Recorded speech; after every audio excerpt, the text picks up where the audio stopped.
Hi, my name's Jennifer and welcome back to my channel. And today is a very exciting day because this morning the shortlist for the Women's Prize for Fiction was announced. At least as I'm filming it, it was this morning. So it was very exciting because I got 5 out of the 6 predicted correctly. And I don't know how I did that, but I'm very proud of myself. But sadly, the book that was my favourite out of the long listed books, which I hoped would be on the shortlist and which I really surprised that it's not, is Careless by Kirsty Capes. It was a book that I hadn't heard of before it made the long list, and I thought it was brilliant. And from what I've heard other people who've read it say about it, everyone else has loved it as well and really wanted it to make the shortlist. So I am surprised at that. I am surprised. The book that took its place, if you like, from my shortlist was The Bread the Devil Need by Lisa Allen Agostini. This book I haven't read yet. It was one that I did consider putting in my shortlist prediction, but I wouldn't have replaced Careless with this. So I never would have got all 6 correct because Careless was always going to be in my shortlist prediction. So let's run through what made the shortlist. So Great Circle by Maggie Shipstead. This is a book that I think would have been a real shocker if it wasn't on the shortlist. It made the Booker shortlist last year. Everyone loves Great Circle. I personally am not so much of a fan, but everyone else really loves it. I'll link below to my shortlist predictions video where I talk a little bit more about each of these books. Next book to make the shortlist is The Book of Form and Emptiness by Ruth Ezeki. I really like this book. I thought it was very strong. I think it's doing some really interesting things, so I am pleased to see it on the shortlist. Sorrow and Bliss by Meg Mason. This is a book that I DNF'd. If you watched my previous Women's Prize video, you'll know that I DNF'd I think 6 of the long list, and there's like 16 books on the long list, so that's quite a lot of DNFing. However, Sorrow and Bliss is one that I am planning on giving another go, and it's actually waiting for me as we speak in the library.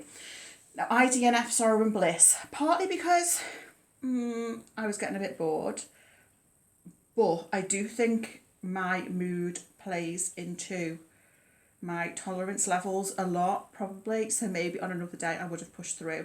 From what I've heard other people say about Sorrow and Bliss, it sounds like a really interesting book, and that was why I put it on my predicted shortlist, because I just think it sounds like a really strong book, so I am going to give it another go. The Sentence by Louise Erdrich, I read early this year. I enjoyed it. Again, I think it's doing some interesting things. There were certain elements that didn't always work for me, but overall I think it's a good book. The Island of Missing Trees by Alif Shafak. This is one that I have DNF'd, and I don't think I'm going to head back to it. The reason I DNF'd it, I think I mentioned in one of my previous videos, because I felt like, so part of it's told from the point of view of a fig tree, and I felt like this fig tree was whacking me around the head with its metaphors. The metaphors were just seemed to me to be so heavy-handed that it didn't work, and I found it quite annoying. So that was why I DNF'd it. I mean, Alif Shafak is a great writer. I'm not surprised it's on the shortlist, but I just couldn't push through. And then, as I mentioned, the book that I didn't predict that made the shortlist is The Bread the Devil Need. My library doesn't have it, but I may purchase it online because I do have some book vouchers still to spend, so I may buy it because I'd be interested to read it.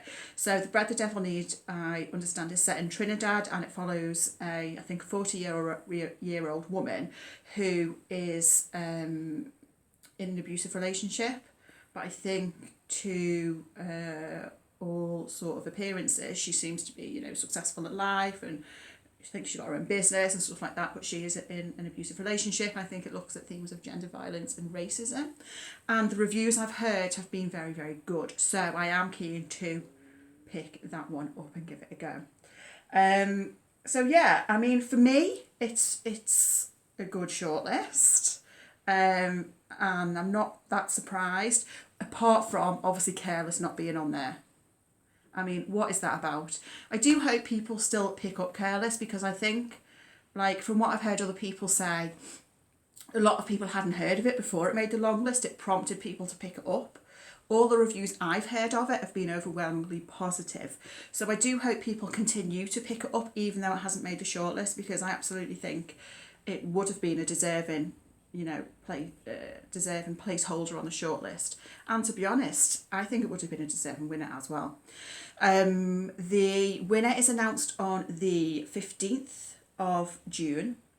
So my plan is to read The Bread the Devil Need before then. I think I'm going to get myself a copy, and to give another go to Sorrow and Bliss. So I'll come back with my winner predictions nearer the time. I do have an idea. I've had an idea for a little while now about what I think is going to win, which I'm not going to tell you what that is in case I change my mind, but the book I think is going to win has made the shortlist, so that's a good sign.